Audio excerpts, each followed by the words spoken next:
For years, Chinese hackers were the undisputed rock stars of the cyber world. They absolutely dominated global competitions. And then, back in 2017, they just vanished.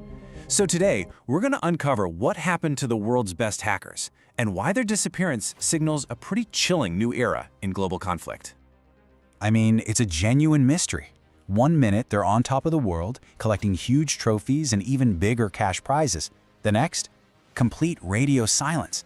And this wasn't just a couple of teams deciding to quit. It was a coordinated, total withdrawal from the scene.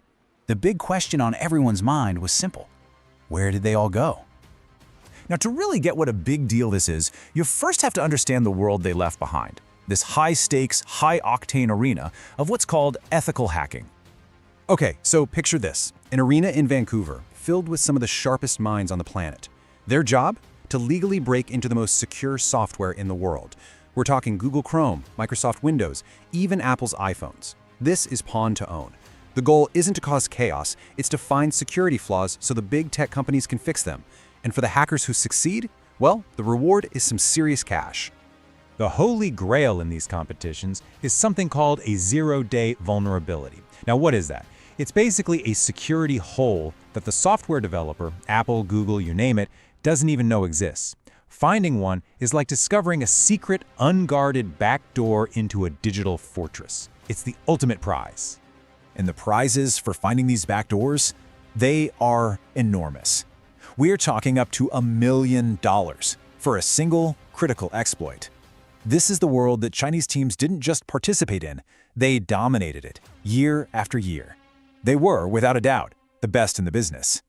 Seriously, they were at the absolute peak of their game, winning huge sums of money, earning international prestige. And then, after that Pon-2-1 event in March of 2017, they just disappeared. The silence was deafening, and believe me, the entire global cybersecurity community sat up and took notice. So, the answer to this whole mystery, it didn't start to emerge on the world stage. It started back home, in China, where a really powerful figure began to voice a radical new way of looking at these competitions. This is Zhou Hongyi. He's the CEO of Qihu 360, one of China's biggest cybersecurity firms. And he went public, basically calling out these hackers. He said, you're giving away national assets for what amounts to pocket change. And this completely reframed the whole thing. These weren't just software bugs anymore. They were strategic resources, digital keys worth billions. And you can bet the Chinese government was listening. Not long after that statement, Beijing issued an official order. Chinese security researchers were now forbidden, banned, from participating in any overseas hacking competitions. This wasn't a choice, it was a command. And this right here really shows you the seismic shift that took place. In place of Pon-2-1, China created its very own contest, the Tianfu Cup. But the rules of the game were totally different. See, at Pon-2-1, when you find a flaw, you report it directly to Apple or Google so they can fix it. But at the Tianfu Cup, you had to report it first to the Chinese government. The goal wasn't global security anymore, it was all about state intelligence. And this new system immediately started to pay off for the Chinese state. The story of this one prize-winning hack shows you exactly how a competition exploit was turned into a real-world weapon. So, at the very first Tianfu Cup, a researcher gets up and demonstrates this incredibly powerful exploit. All he had to do was get a target to visit a single web page, and bam, he could take complete remote control of their iPhone. He named his creation Chaos, and for good reason. Now, the most critical part of this new process is what happened next. Chaos wasn't sent over to Apple to be fixed. Nope, it was handed right over to the Chinese government. And this created a crucial window of opportunity, a period of time where the government had this powerful digital weapon that the rest of the world, including Apple, knew absolutely nothing about. This timeline really lays it all out. Chaos wins the award in November 2018. Then, 2 months later, in January, Apple quietly pushes out a software update that fixes the flaw. But it's not until August that researchers at Google drop an absolute bombshell. They discovered that this exact same exploit had been actively used to hack iPhones on a massive scale during that 2-month gap. And who were the targets of this campaign? Later reporting connected the dots. The mass surveillance was aimed squarely at China's Uyghur Muslim minority.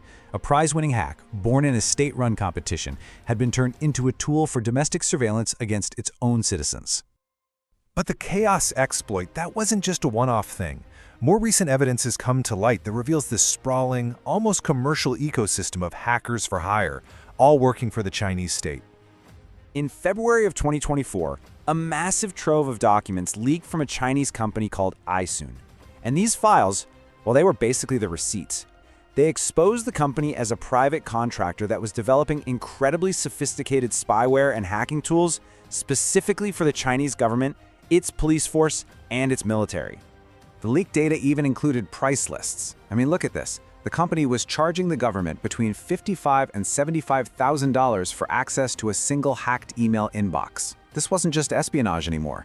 It was a systematic, state-funded business. And the targets extend way beyond China's borders. U.S. officials have linked Chinese state-sponsored hacking groups to major intrusions into critical American infrastructure. We're talking about the Treasury Department, major telecom networks like AT&T and Verizon, even energy and water systems, and a key U.S. military base in Guam. So, what does this all add up to? The disappearance of China's best hackers from the competition circuit wasn't the end of their story. It was the beginning of their new role, integrated into a national strategy. This represents a fundamental shift in geopolitics, where a country's brightest tech minds are systematically turned from prize winners into state assets. And the key takeaway here is this: the battlefields of the 21st century are digital. A single line of malicious code can now be more devastating than a missile. It can shut down a stock market, it can cripple a power grid, it can sow chaos, all without a single shot ever being fired. This is the new face of state power. Which really leaves us with one final, pretty unsettling thought.